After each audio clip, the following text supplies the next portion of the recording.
Hi guys, and welcome back to my channel.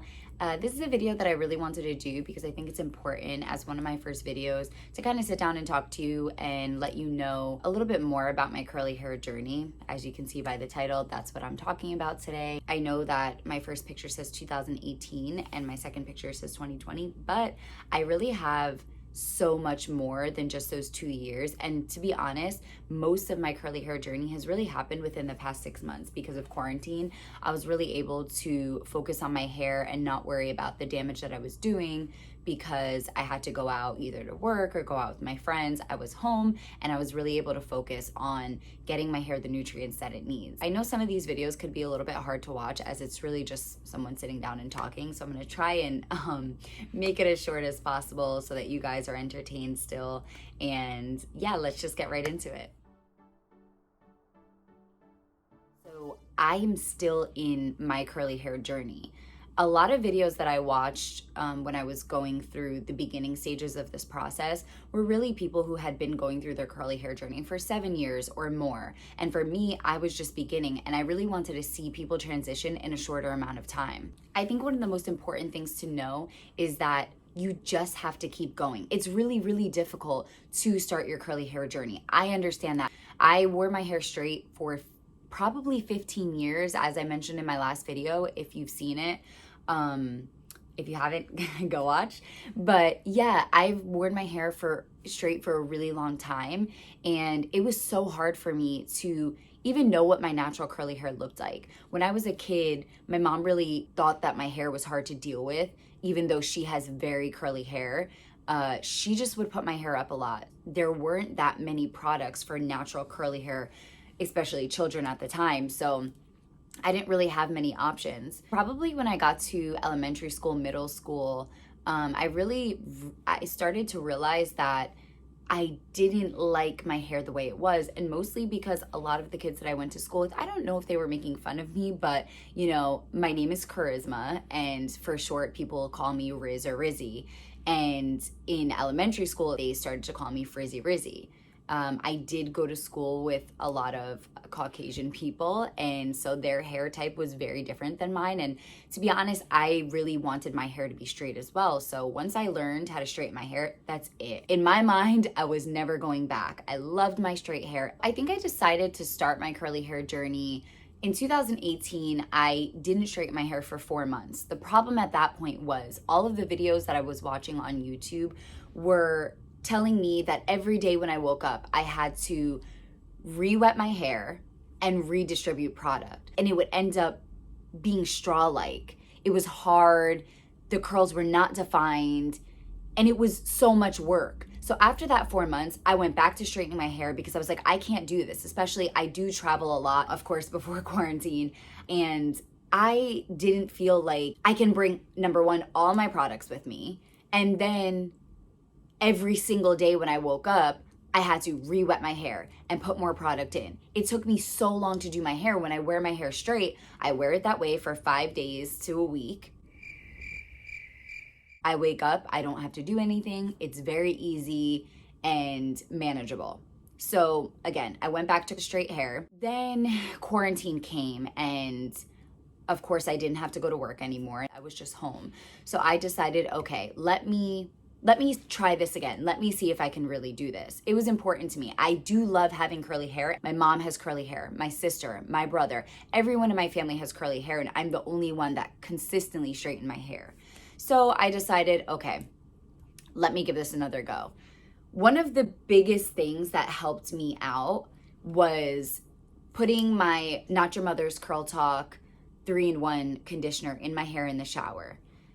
Getting out of the shower, I would put a little bit more leave-in, whatever leave-in works for you. And then I would braid just 2 low braids on the side and put a bandana over top, kind of to like hold down the top so it wouldn't frizz up.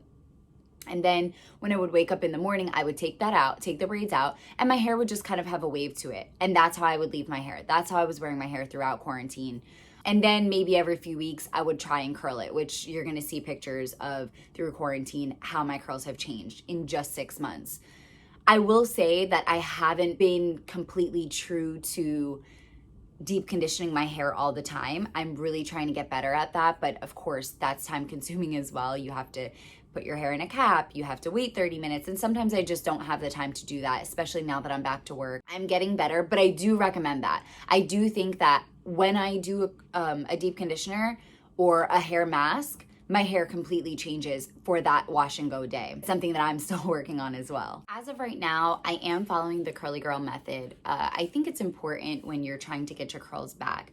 I've become a little bit more relaxed as far as the Curly Talk mousse from Not Your Mother's that I use to refresh my hair sometimes, which I'm gonna do a video on how I refresh my hair day 2, day 3, and day 4. Sometimes even day 5, depending how my wash day goes.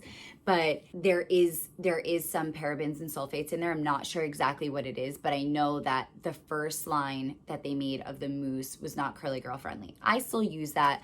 I don't find a problem with it because I don't use that much. You really have to find what works for you. And for me, being at least 95% curly girl method is what works for me. And if I have a product that has a little bit of parabens or sulfates or silicones, I'm okay with it as long as the bulk of my products don't have those things in them.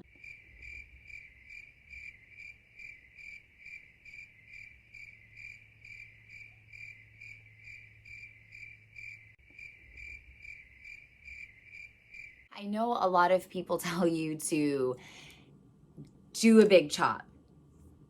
I have a friend who did a big chop and it worked out really well for her. Her hair looks beautiful, and the curls came back quickly. For me, that wasn't an option. I've always been really attached to long hair. I've always had this hair. Again, like I said, I've never dyed my hair. So for me, my hair has kind of always been the same, aside from straightening and keeping it curly for most of my life. A big chop wasn't an option for me.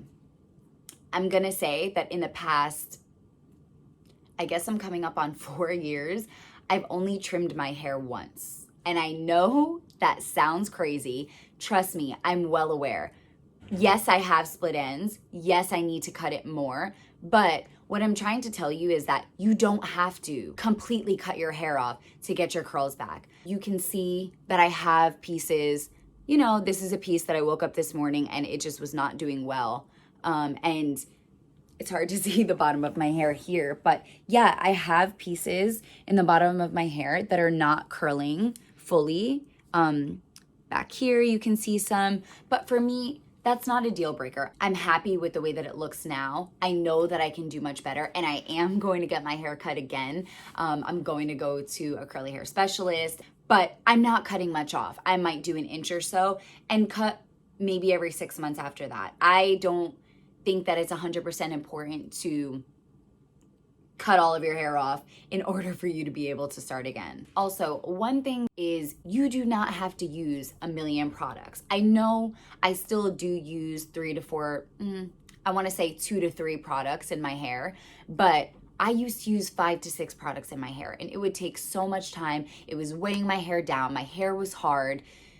Limit your products. And I know it seems like you probably can't do that because to me, I was like, well, my hair doesn't curl without all of these products.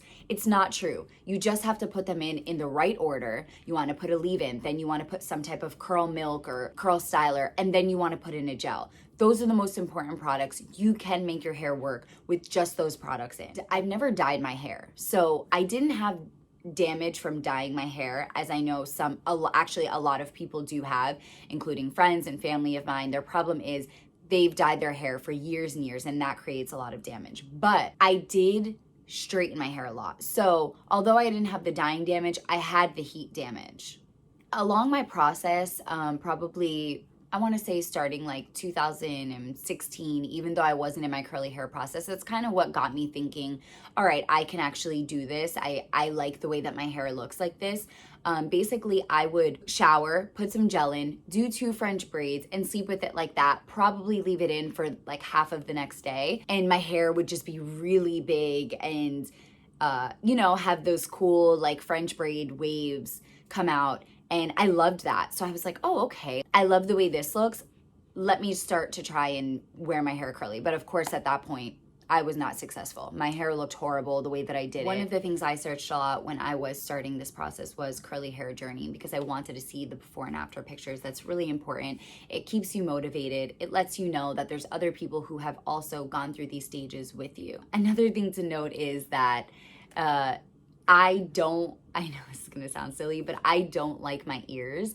So for me, putting my hair up wasn't an option. I know that a lot of people get through their curly hair journey by putting their hair up, putting it in buns, half up, half down. I'm just letting you know that this is possible. You can do this. Although my hair might not be the curliest you've ever seen, I have figured it out up until this point, and I'm gonna keep sharing with you guys all of the things that I learned along the way. But I hope that you guys like this video. I hope it gave you a little motivation to start your curly hair journey, to keep going on your curly hair journey, wherever it is that you may be. And I will definitely be back with more videos and sharing more with you. Thank you for watching. Please subscribe, comment, and like, and I'll see you guys next time. Bye.